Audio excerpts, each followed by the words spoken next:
ഇന്ന് നമ്മൾ അദ്വൈത് നായറിൻ്റെ പുതിയ മൂവി ചത്ത പച്ച എന്ന മൂവിയുടെ തിയേറ്റർ റിവ്യൂ എടുക്കാൻ വന്നതാണ്. ഓക്കെ, നമ്മളൊക്കെ ചെറുപ്പകാലത്ത് റെസ്ലിംഗ് അല്ലേ ടി വിയിലൊക്കെ കണ്ടിട്ട് അതുപോലെയൊക്കെ അനുകരിച്ചിട്ടുണ്ടാവും. അതുപോലെ 2-3 കുട്ടികൾ അനുകരിക്കുന്നു, പിന്നീട് വലുതാവുന്നു.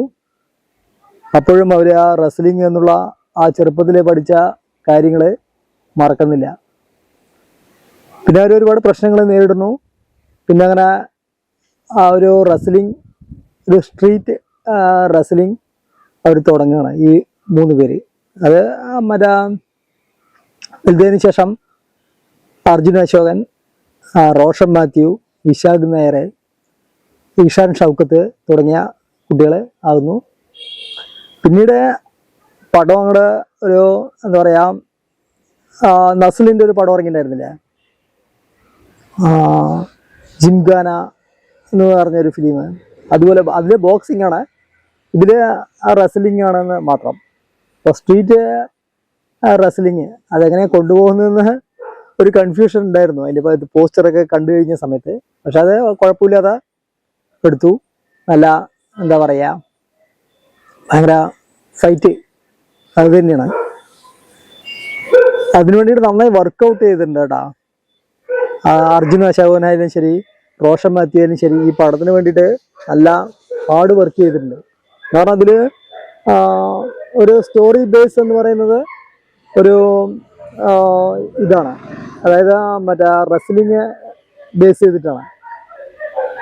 അപ്പോൾ അവിടെ ഒരു മറ്റേ കൊച്ചിയിൽ ആളുകളുടെ ഇടയിൽ ഒരു എല്ലാ ബിസിനസ്സും അവർ പൊളിഞ്ഞ് പാപ്പറായപ്പോൾ റെസ്ലിങ്ങിലൂടെ മറ്റേ ജനങ്ങളെ പിടിച്ചു നിർത്താൻ വേണ്ടിയിട്ട് നമ്മൾ നാടകം മിമിക്രി എന്നൊക്കെ പറയില്ലേ, അതുപോലെ അവരൊരു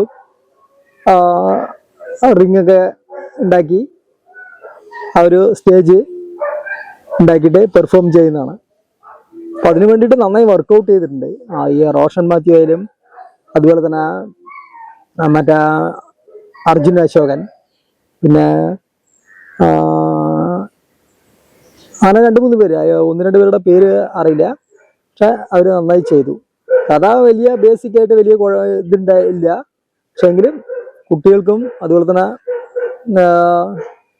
കുറച്ച് ഇതിനെക്കുറിച്ച് സ്പോർട്സിനെ കുറിച്ച് അറിയുന്നവർക്കും ഒരു ഇതുമില്ലാതെ കണ്ടിരിക്കാന്ന് മാത്രം.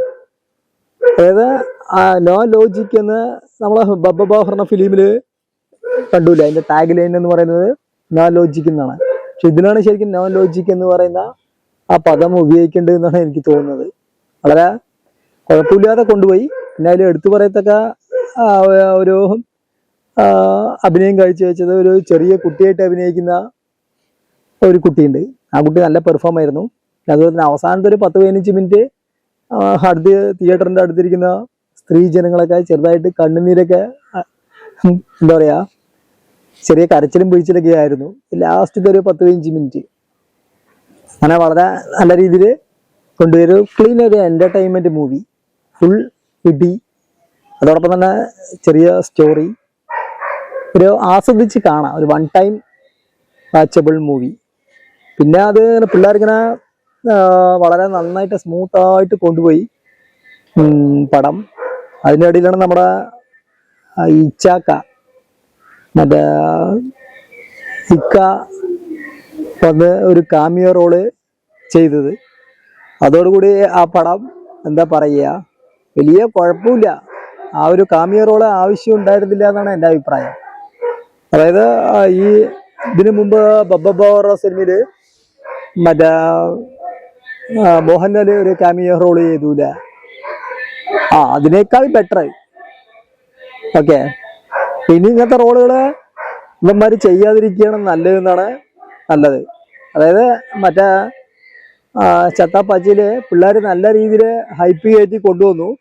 ടീച്ചൊക്കെ വന്നിട്ട് ഏകദേശം വന്നിട്ട് കുളവൊക്കെ രീതിയിലാക്കി. പക്ഷെ എന്തോ ഭാഗ്യത്തിന് കുറച്ച് നേരെ അദ്ദേഹം സ്ക്രീൻ പ്രസന്റ് ചെയ്തില്ല, അതുകൊണ്ട് അധികം ബോറടിപ്പിച്ചില്ല. അല്ലെങ്കിൽ കുറച്ചുകൂടി നിന്നുണ്ടെങ്കിൽ പ്രാന്താക്കിയിട്ടുണ്ടാവും. ഞാൻ വിചാരിച്ചത് മൂപ്പര് വന്നു കഴിഞ്ഞ വഴി മറ്റേ ബോക്സിംഗ് ആണല്ലോ, സോറി മറ്റേ റെസ്ലിംഗ് ഒക്കെ ആണല്ലോ. അപ്പോൾ ജസ്റ്റ് ആള് കോട്ടൊക്കെ ഊരി വെച്ചിട്ട് ജട്ടിയൊക്കെ ഇട്ടിട്ട് ഫൈറ്റ് ചെയ്യാൻ വിചാരിച്ചു. എന്തോ ഭാഗ്യത്തിന്, പ്രേക്ഷകരുടെ ഭാഗ്യത്തിന് ആ സംഭവം അത് ഉണ്ടായില്ല. അങ്ങനെ കുറച്ചേരം ആള് ക്യാമിയ റോൾ ചെയ്തു. അത് കഴിഞ്ഞതിന് ശേഷം വേഗം പടം അവസാനിച്ചു. ഒരു ക്ലീൻ എന്റർടൈൻമെന്റ്, അധികം വഷളാക്കിയില്ല എന്നാ പറഞ്ഞു വരുന്നത്. എന്നാലും വൺ ടൈം വാച്ചബിൾ മൂവി. നമ്മളെ ഈ പഴയ സ്കൂൾ കാലഘട്ടത്തില് നമ്മൾ ഇട്ടി കുത്തി എന്നൊക്കെ പറഞ്ഞിട്ട് നമ്മൾ കണ്ടിട്ടുണ്ടാകുമല്ലോ. അതായത് റെസ്ലിംഗ് എന്ന് പറയുന്നത്. അത് കംപ്ലീറ്റ് ഡ്യൂപ്ലിക്കേറ്റ് ആണെങ്കിലും കാണുമ്പോൾ ഒറിജിനൽ പോലെ ആയിട്ട് നമ്മളെ ഭയങ്കര ഇടികൂടിണ്ടായിരുന്നു. ആ ഒരു ഓർമ്മയൊക്കെ തരും. അപ്പോൾ ഇതൊക്കെയാണ് ചത്താപ്പച്ചയെ കുറിച്ച് പറയാനുള്ളത്. തിയേറ്ററിലാകെ ഞാനിന്നലെ മോർണിംഗ് ഷോനാണ് പോയത്. ഞാൻ കണ്ട തിയേറ്ററിൽ ആകെ ഒരു 25-30 പേരെ ഉണ്ടാവുള്ളൂ. അപ്പോൾ ഒരു തവണ കാണാം. ഒരു ക്ലീൻ എന്റർടൈൻമെന്റ് ആയിട്ട് സമയം പോകാൻ പറ്റിയൊരു മൂവിയാണ്. ഒരു